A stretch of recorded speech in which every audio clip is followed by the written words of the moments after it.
Here's our little handy-dandy latest information about the cruise from the captain, and as he stated yesterday, the weather is pretty bad. Conditions are very bad going up the east coast of the North Island. So, I am going to read it to you.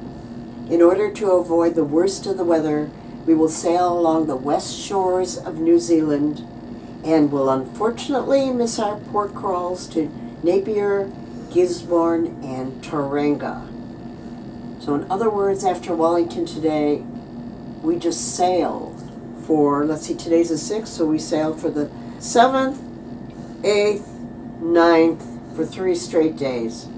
My least favorite thing, sea days in a row. You can't help it. I mean, I'm not arguing with the captain's decision. I have no desire to go down with the ship anywhere.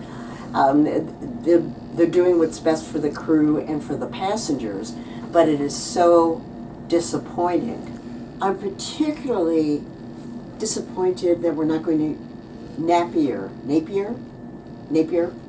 because they had an old prison there, that you could take a prison tour. They have an Art Deco area, art walks. It really sounded nice. Tauranga, I had explored going to Rotorua with private transport, and I'm so glad that I didn't make arrangements for that.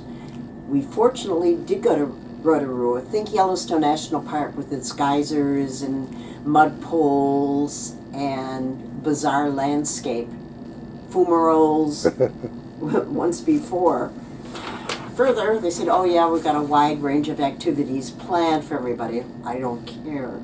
Thank goodness I brought so many books with and was able to trade so many books on the Viking.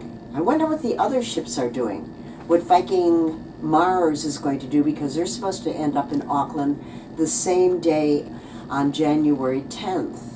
There will be over $250 per person added back onto our shipboard accounts for port taxes, fees, and expenses, since we basically missed 4 ports.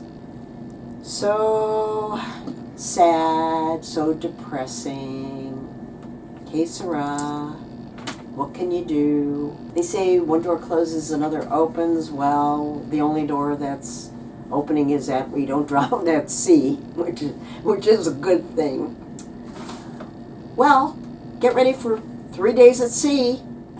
Good morning. On another gloomy day, the tugs are in place to escort us out of Wellington Harbor, and we're going to sail through Cook's Inlet up the west coast of New Zealand today.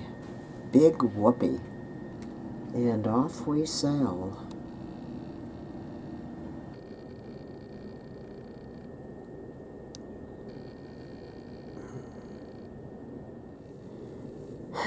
Some last day trivia. I'm busy Googling. Look at that. Viking Orion. Hundreds of passengers stranded on cruise ship off South Australia due to marine growth. Here's more about the Viking Orion. If I think we had a problem, the cruise ship was refused port calls due to biofouling.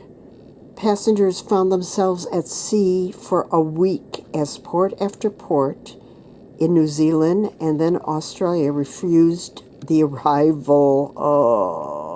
Now this is all January 9th trivia. Of course, nobody ever tells you this. You've got to search for it. The Seven Seas Explorer, a luxury cruise ship in the region's Seven Seas cruises fleet, was denied entry in New Zealand waters this week due to what New Zealand described as higher than allowed levels of algae, barnacles, tube worms, and potential oysters present on the ship's hull.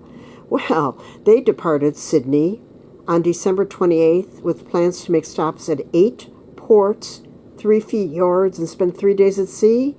But the trip consists now 11 days at sea and only 1 port after the ship was required to wait in the open ocean for a cleaning crew. just goes to show you never know what is going to happen, and you don't want to trade your lot in life for anybody else's.